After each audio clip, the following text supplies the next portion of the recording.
차가 좌우를 살피지 못한 잘못도 있지만 네. 자전거가 역주행한 잘못도 있기 때문에 양쪽 다 잘못한 거예요. 예. 그렇다면 과실 비율은 어떻게 되나요? 네, 저런 사례에 대한 사건들은 이제 법원의 결정이 여러 건 있는데요. 자전거와 자동차는 둘 다 똑같이 잘못했다. 50대 50으로 볼 수 있습니다. 그래요.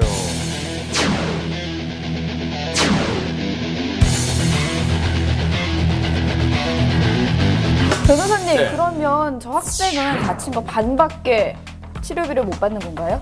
아, 그건 아니고요. 치료비는 다 대줍니다. 치료비는 다 대준다고요? 일단 사람은 살려놓고 보자. 치료는 해놓고 그리고 나머지 보상은 나중에 얘기하자. 그래서 저 치료비는 다 대주고요. 또 자전거 망가진 거 반만 물어줍니다. 오. 그리고 또 자동차도 망가졌잖아요. 네. 그건 자전거 탄 학생의 아버지가 물어줘야 돼요. 아버지가요? 네네네. 교육을 제대로 못 시켰으니까. 아유. 네, 이번 영상 보시면요. 앞 차량이 조금씩 후진을 하다가 부딪혔어요. 근데 이제 후진이 아니고 차를 민 것 같네요. 네, 앞쪽에서 차를 밀어서 부딪힌 경우인데 다시 앞으로 밀고 있죠. 저 아저씨가 차를 밀어서 공간을 만들어야 되는데 예. 좀 뒤쪽 차라고 간격을 좀 보고 밀었어야 되는데 그러지 못해서 이제 살짝 네. 이게 뭐 가볍게 접촉을 했어요. 자, 저럴 때 누가 잘못했을까요? 민 사람의 잘못 아닐까요? 그렇습니다. 차를 밀 때는 그 뒤에 있는 차하고 공간을 보고 밀어야 되고요. 공간이 부족하다 싶으면 그 뒤에 차를 밀어놓고 그 다음에 밀어야 되죠. 네. 저 사고는 저 차를 민 저 아저씨의 100% 잘못입니다.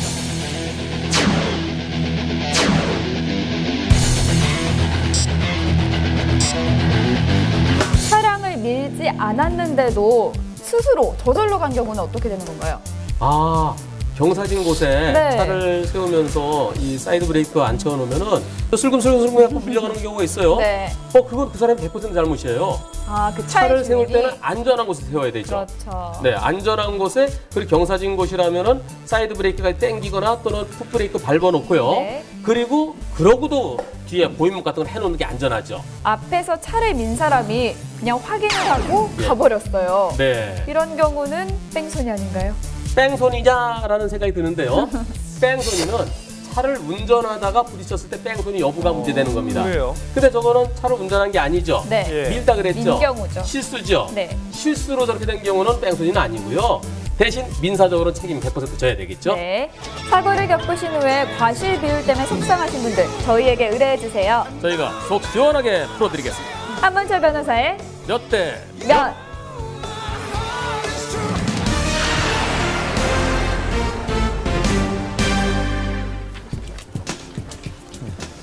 돌아가신 어머니의 장례를 다 치르지 않고 부의금만 들고 사라진 3남매 이야기가 화제가 됐었습니다.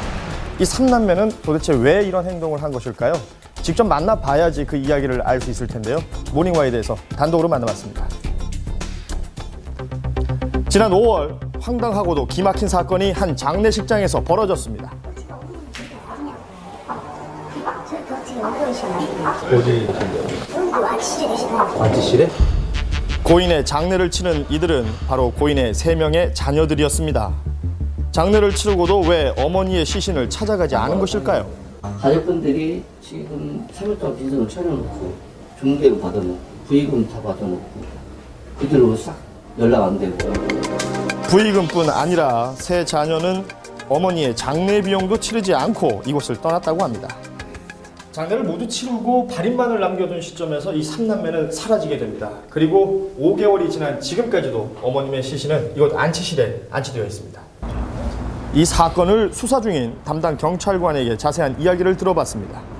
엄마가 사망을 했는데 그 유가족들 3남매가 있어요. 근데 발인을 해야 되는 입장인데 돈이 없다. 모든 걸 해서 한 1,000여만 원이 되는데 그 비용을 받지 못했다고 해서 고소를 하게 돼서 저희가 수사에 착수하게 된 겁니다. 비용은 물론 시신 관리까지 맡게 된 장례식장 측은 3남매를 고소하기에 이릅니다. 나도 뭐 이 생활을 오래 했는데 난 이런 거 처음 봐요. 지금으로부터 약 5개월 전 그날을 기억하고 있는 한 아주머니를 통해서 당시 장례 상황을 들을 수 있었습니다. 며칠 있다가 돈을 마련해서 와서 어머니 모셔가겠다 이렇게 했대. 종객이라고는 바로 있지 않을게요. 그건 진짜 없더라. 사실 당시의 장례 비용은 그리 크지 않았다고 합니다. 그럼에도 불구하고